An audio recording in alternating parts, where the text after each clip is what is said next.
de resistência. Numa cronologia para entendermos melhor o quanto e como a arte da capoeira resistiu durante o tempo, podemos citar os seguintes acontecimentos. A primeira citação do termo capoeira no vocábulo da língua portuguesa foi entre 1583 e 1598, na obra Do Clima e da Terra do Brasil, do padre Fernão Cardim, atribuindo ao termo a conotação de vegetação secundária, roça abandonada. Em 1624, com o início das invasões holandesas, houve a desorganização social do litoral brasileiro e a evasão dos escravizados, surgindo o termo negros da capoeira. O primeiro registro de um berimbau no Brasil data de 1739 e foi feito na Alfândega, no Porto de Santos. A primeira menção da capoeira em registros policiais foi a prisão do negro Adão, preso em 25 de abril de 1789, acusado de ser capoeira. Dom João VI, em 1809, criou a Guarda Real de Polícia e nomeou para seu chefe o Major Nunes Vidigal, perseguidor notório dos capoeiristas e também exímio praticante da luta. Após carta da Comissão Militar do Rio de Janeiro, enviada ao ministro da Guerra, Carlos Frederico de Paula, solicitando o retorno dos castigos físicos aos capoeiristas, no período entre 1821 a 1824, foram decididos castigos de até 200 açoites em praça pública, 3 meses de trabalhos forçados e prisão.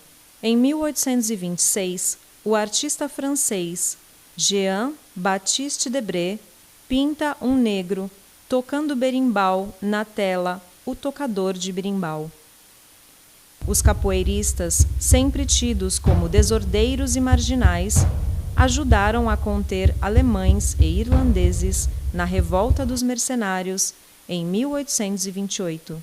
Pela primeira vez é retratado o jogo de capoeira no livro Viagem Pitoresca ao Brasil, do alemão Johann Mortis Rugendas, em 1835, com a arte Dança de Guerra.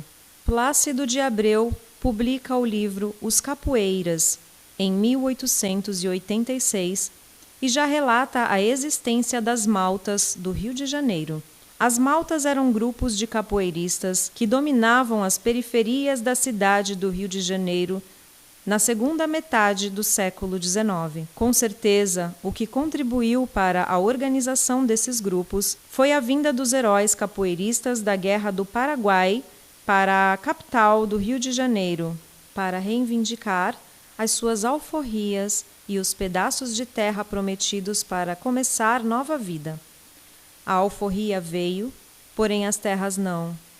Assim, os negros iniciaram a ocupação dos morros e periferias, o que resultou nas favelas.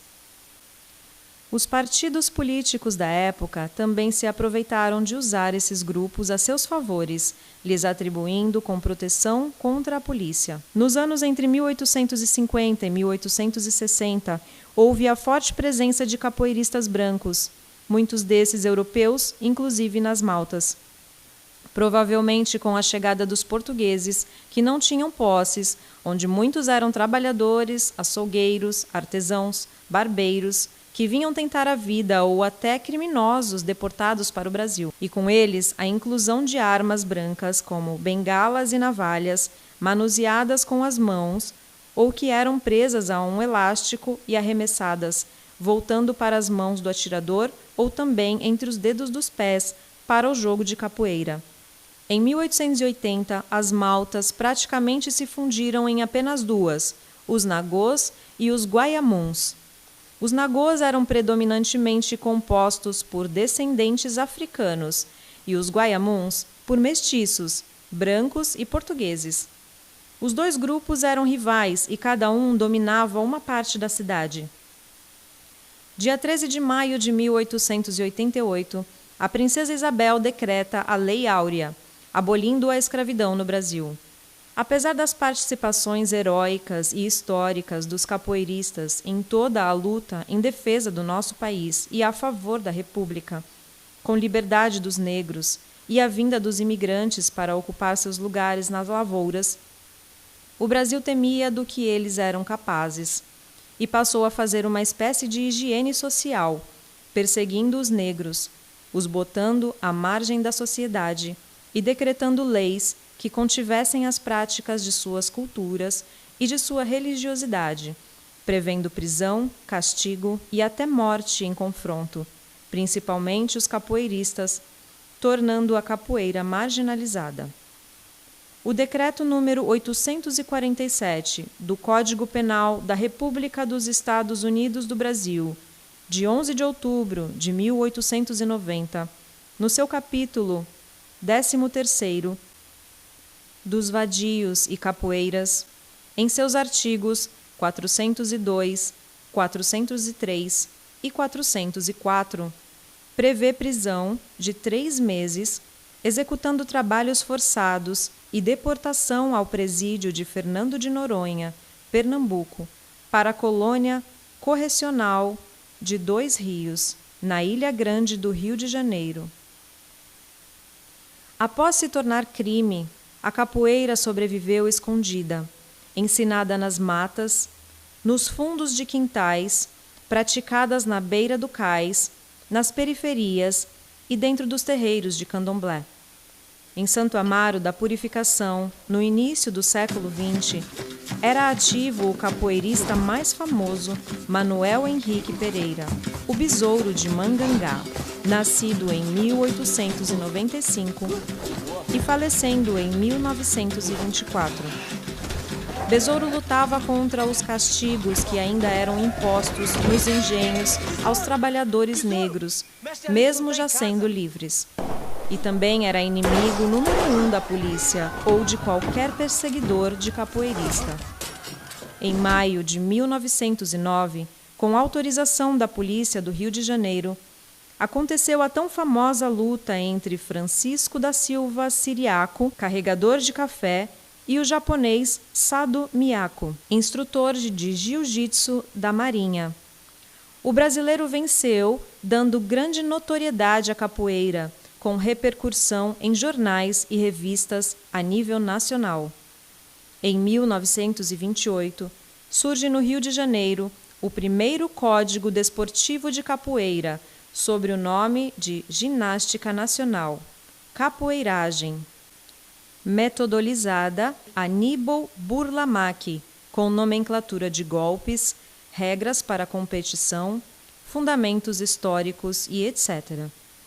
Em Salvador, Mestre Bimba funda a primeira academia oficial de capoeira em 1932. Em 5 de novembro de 1933, é fundado, na Federação Carioca de Boxe, o Departamento de Luta Brasileira.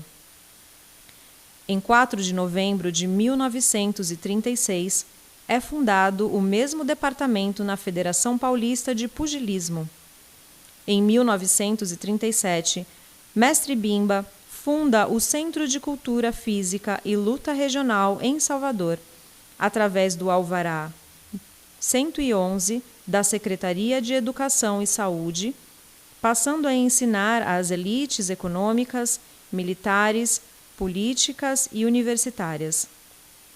O Decreto 2848 institui o novo Código Penal brasileiro e a capoeira não é mais citada. O presidente Getúlio Vargas assinou o Decreto 3.199 em 1941, estabelecendo a organização dos desportos no Brasil, constituindo a Confederação Brasileira de Pugilismo, que já na fundação teve o Departamento Nacional de Luta Brasileira, Capoeiragem. Também em 1941, lá em Salvador, é fundado por Mestre Pastinha o Centro Esportivo de Capoeira Angola, dia 23 de fevereiro. Em 1953, no Palácio do Governo, em Salvador, Mestre Bimba faz uma apresentação para o presidente Getúlio Vargas, que diz: capoeira, a única colaboração autenticamente brasileira à educação física, devendo ser considerada nossa luta nacional. E o Conselho Nacional de Desportos expede a Resolução 071, estabelecendo critérios para a capoeira e a reconhecendo como esporte nacional. Em 1966, Mestre Pastinha e seus alunos vão à África apresentar a capoeira Angola no Festival de Artes Negras de Dakar. A Força Aérea Brasileira organiza o primeiro Congresso Nacional de Capoeira em 1969. Em 1982, temos o primeiro Campeonato Mundial de Capoeira por intermédio da Federação Paulista. A Lei 4.649, de 7 de agosto de 1985, sancionada pelo governador Franco Montoro, estabelece o dia 3 de agosto como o Dia da Capoeira no estado de São Paulo. Em 1992, é fundada a Confederação Brasileira de Capoeira. No dia 20 de novembro de 2008, a capoeira é reconhecida como Patrimônio Cultural do Brasil. Dia 26 de novembro de 2014, em Paris, a Unesco, Organização das Nações Unidas para a Educação, Ciência e Cultura, declarou a capoeira Patrimônio Imaterial da Humanidade. Hoje a capoeira está no mundo e é praticada em mais de 150 países, sendo a maior cultura a difundir a língua portuguesa no planeta. A capoeira, que nasceu nas senzalas, fazendo com que o negro conquistasse sua liberdade. A capoeira, que foi para a guerra, participou de revoltas, protegeu seu país e participou diretamente do processo de abolição e independência. A capoeira, que foi proibida, marginalizada e perseguida. A capoeira, que venceu todos os preconceitos e virou luta e esporte nacional. A capoeira, que virou patrimônio cultural do Brasil e imaterial da humanidade. Capoeira, luta de resistência da cultura de um povo.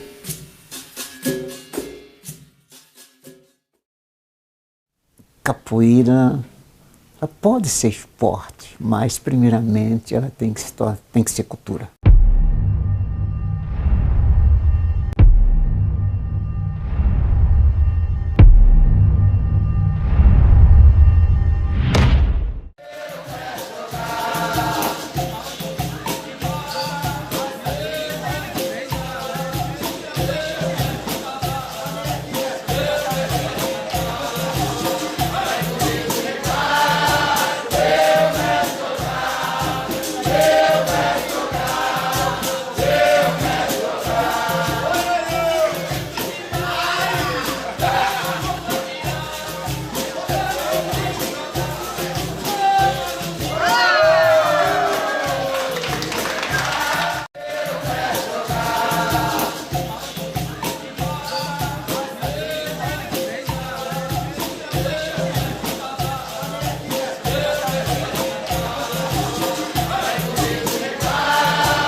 Boa noite, mestre. Boa noite. Como vai o senhor?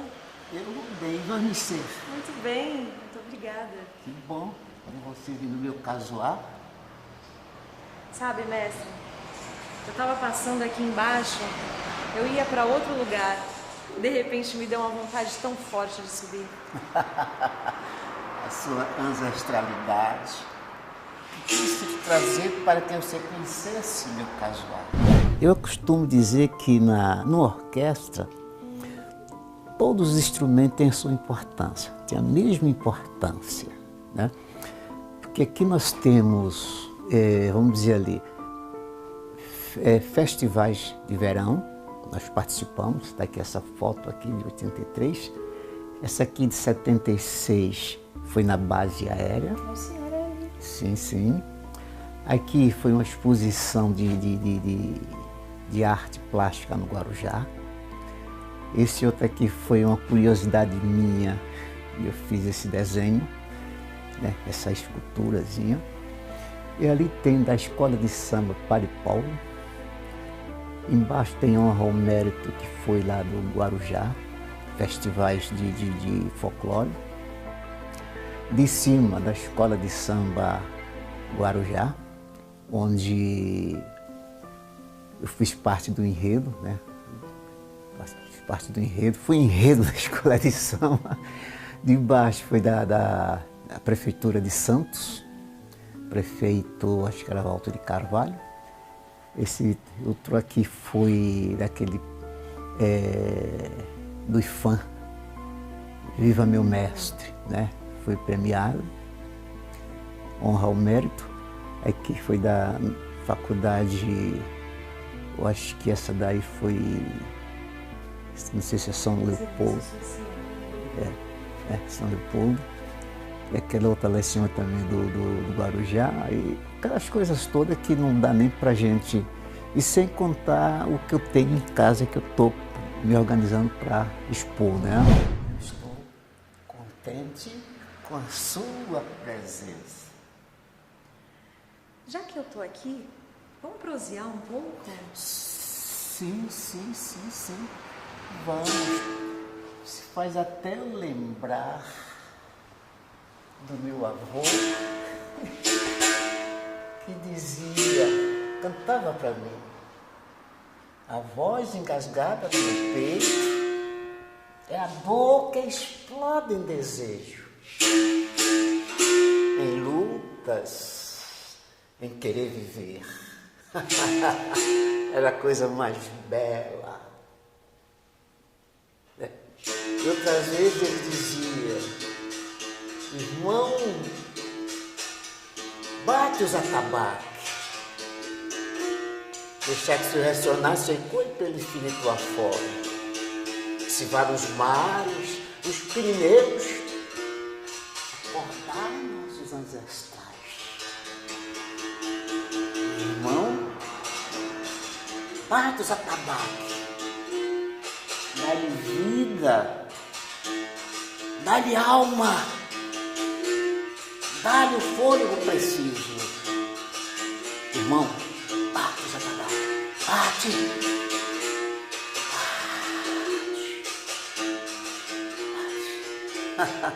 Era uma coisa linda, era coisa linda, mas era linda.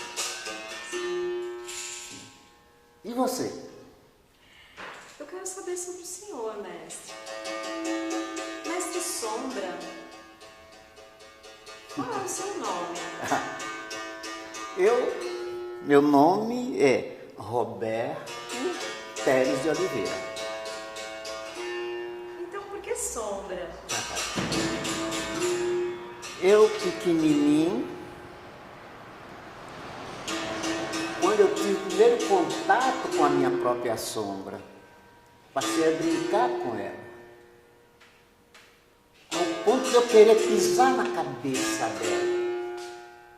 Mas não tinha como, né? Porque ela era rápida. E os coleguinhas, quando ia brincar comigo, que queria me pegar, dizia, poxa, você parece uma sombra. E aí samba foi pro mundo. E hoje, sombra em todo lugar. Mestre, e onde o senhor nasceu? Eu nasci numa cidade pequenininha, no estado de Sergipe, chamada Santa Rosa de Lima. Cidade pequena, mas porém decente. Nasci lá. Estou aqui porque cheguei. Não sou daqui, não. Quando que o senhor nasceu? Ixi, há muito tempo atrás. 1941. Quantos anos o senhor tem hoje? Ai! 880. Tem 80 anos. 80 anos. 80 anos. E a capoeira, quando começou na fase da sua vida? Quando que o senhor conheceu a capoeira? Eu posso dizer para você que é a minha cultura. Meu pai foi de 1880. Minha mãe, 1903. Eu brincando com as crianças do meu tamanho, aí meu cunhado perguntou, fazendo umas brincadeiras, meu cunhado perguntou, tu aprendeu capoeira? Pronto. Aquilo ali não saiu mais daqui. Todos os movimentos que eu fazia era capoeira, para mim. E ela enraizou dentro de mim. Cresceu e me levou. Eu transbordei como água saindo de uma cachoeira. Já viu, né? Como o senhor veio parar aqui em Santos? Como o senhor trouxe a capoeira? Rapaz, acho que é a necessidade de conhecer o mundo. Como foi, mestre? Saí de lá para cá para trabalhar. Em 1962. Aqui eu já tinha muitos irmãos. Já tinha 6 irmãos aqui. Todo mais velho que eu. Todo mais velho que eu. Trabalhava no cais, eu trabalhava de sacador, outro trabalhava em São Paulo. Eu cheguei pra cá, trabalhei no cais. Tu sabe que eu sou aposentado da estiva do cais? Ah, é, mestre? Fui aquilo lá, fui guarda no cais, trabalhei no ônibus. Quanta coisa! Muita coisa. E esse trabalho de capoeira, o senhor começou quando? Quando eu comecei a fazer alguma coisa para querer passar o meu saber para outros, foi mais ou menos em 1963. Fazia um tanquinho ali, um pouquinho lá, um tanquinho lá, mas não me firmei totalmente, porque eu tinha a capoeira como simplesmente brincadeira. Até chegou um momento que eu levei as coisas a sério. Aí quando eu levei a coisa a sério foi em 1969, 68, por aí. E estou até hoje. Muito bom. Mestre, tem muito troféu aqui. Fala um pouco sobre isso. Esses troféus veio do Festival de Verão, Festival Folclórico, da parte cultural. E tem também campeonato, tem também campeonato, quando a gente tinha uma visão voltada à capoeira esporte, né? Esporte, luta, aquelas coisas todas. E o tempo passa e a gente vai se conscientizando que capoeira ela pode ser esporte, mas primeiramente ela tem que ser cultura. Então, sabe? Então são muitos que a gente... 90% foi lá em São Paulo, entendeu? Nos anos para cá.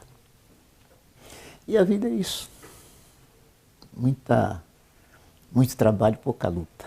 Muita luta, bom trabalho. Quem foi o seu mestre? Quem passou esse tesouro do senhor, mestre? Os meus primeiros mestres eram, nossa, minha ancestralidade. que me levava e me dava alguns movimentos. Não posso dizer o nome.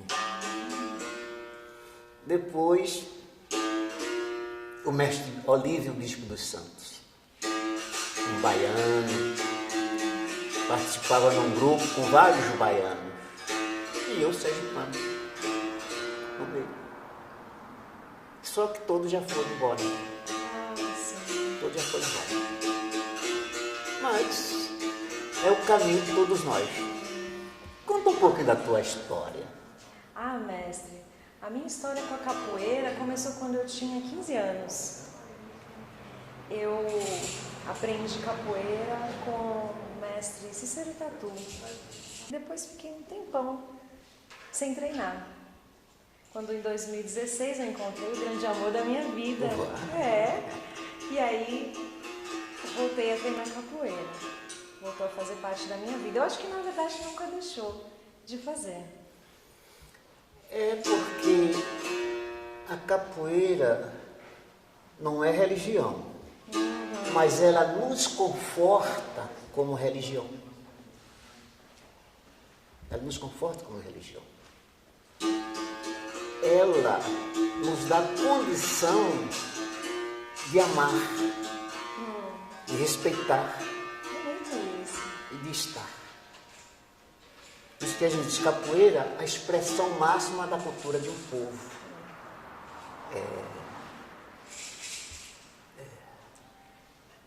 Mestre, eu posso fazer uma pergunta para o senhor? Pode. Quem foi o seu primeiro formado a mestre?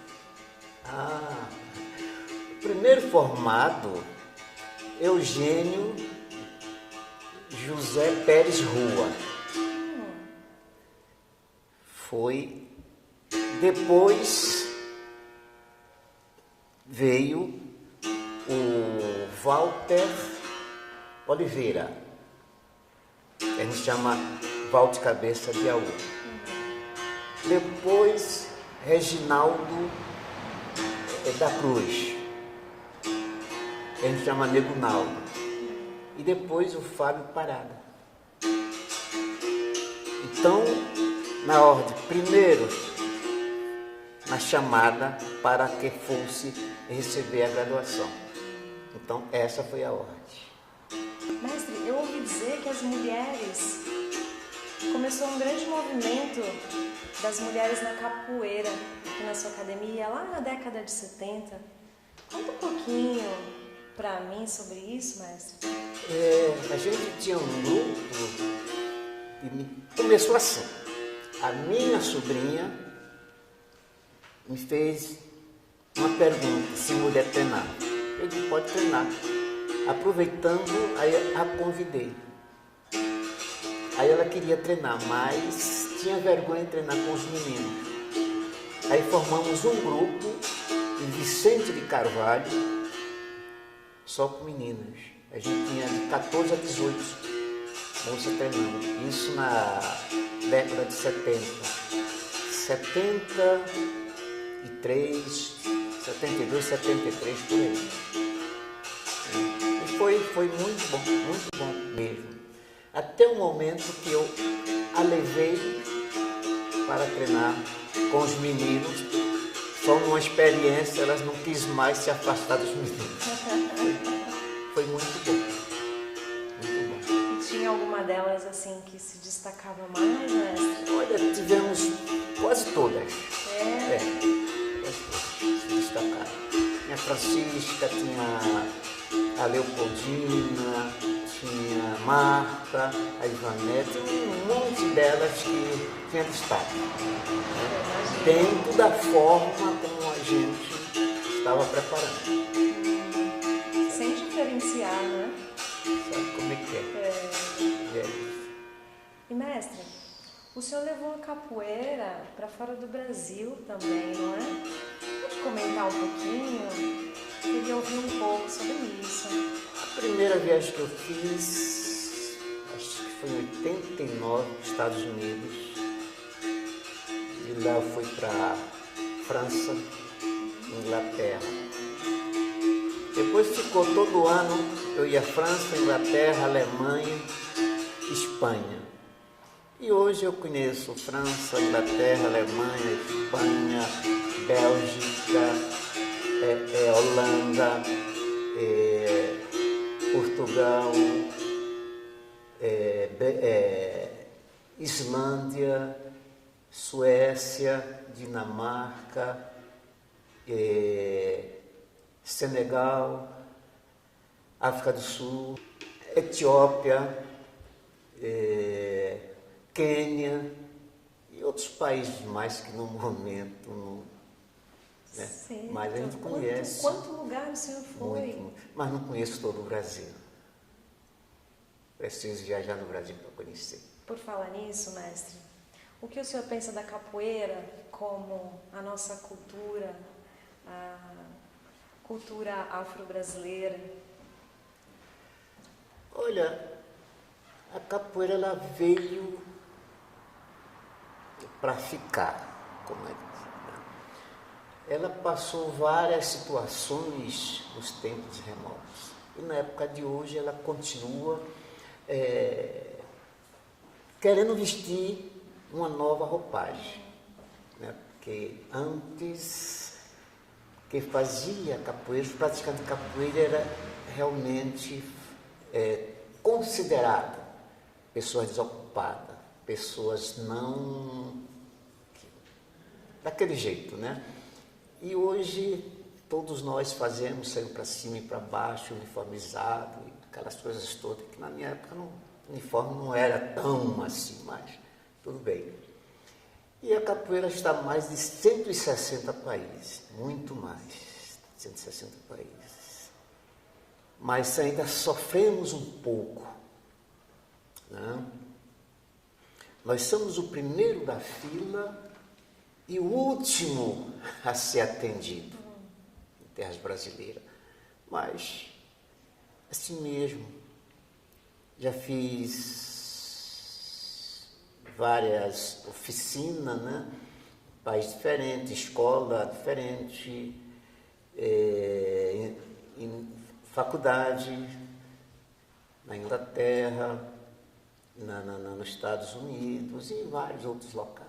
Mas aqui, sabe como é que é, né? Aqui é Brasil, precisa. Mas tudo bem. Tudo bem. É isso. O senhor tem um belo legado também aqui na nossa região, né, mestre? Mas é aquela coisa, né? Eu sou único. Vejo a capoeira de uma forma com várias vertentes. Primeiro respeito eu tenho pela capoeira. Depois eu vou correr pelas vertentes. Não são duas culturas, são uma cultura. Muito bom ouvir sua história, mestre Sombra. É sempre bom. Não só dizer, mas escutar. Capoeira para mim é uma energia que me move, que me motiva. É cultura, é arte. E capoeira não é só levantar as pernas. Tem muita coisa dentro da capoeira que a gente pode fazer, mesmo que não tenha condições físicas. Então é através da energia que a gente expressa o nosso amor, não é pelo jogo. Capoeira para mim é liberdade, é vontade, é força de vontade, é querer, é estar presente, mesmo quando não dá. Vale muito a pena. A capoeira para mim é uma expressão máxima de um povo e é um lugar que eu me sinto bem. Capoeira para mim é uma das culturas máximas de um só povo, né? Na senzala somos várias expressões de um mesmo rosto.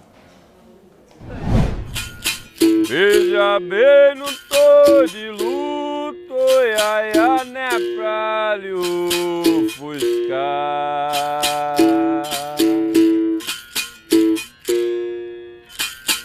Veja bem, não tô de luto, nem é pra lhe ofuscar.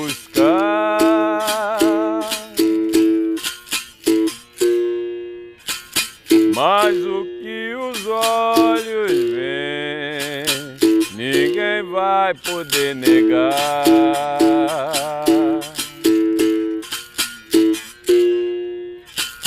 Sob a luz eu vejo a sombra, sob a luz eu vejo a sombra.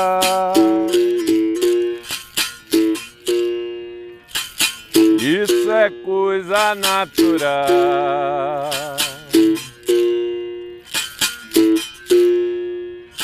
Quem via não enxergava.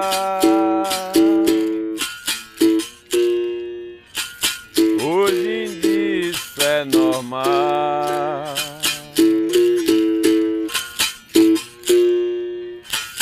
Faz lembrar daquela frase, é aquela velha frase.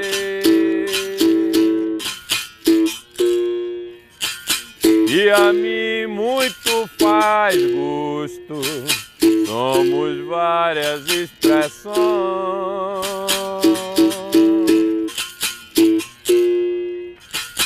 Dentro de um mesmo rosto. Quem quiser saber quem sou, quem quiser saber quem sou,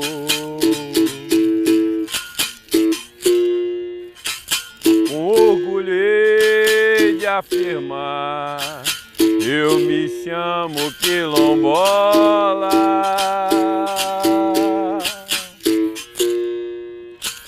Venho de Aruandá, eu nasci lá na senzala, pra poder me libertar, camarada. Escravidão, escravidão, camarada. E libertação,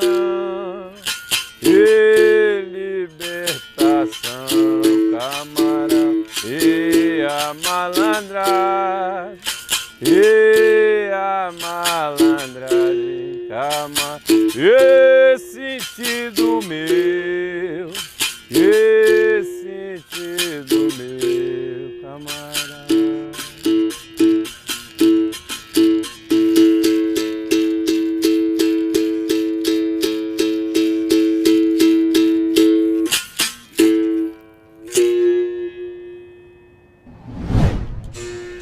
Berimbau? Sim.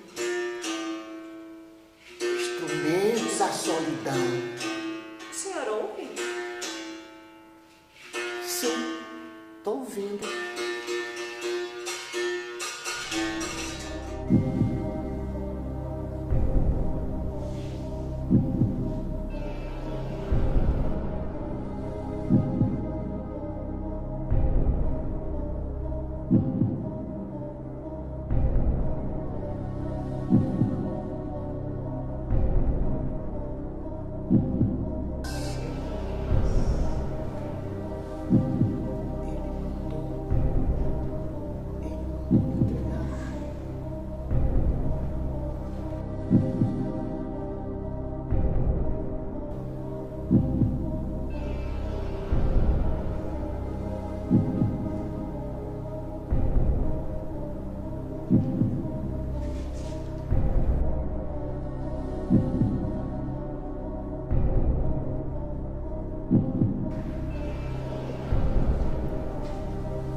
Não morremos e voltamos de um modo ou de outro.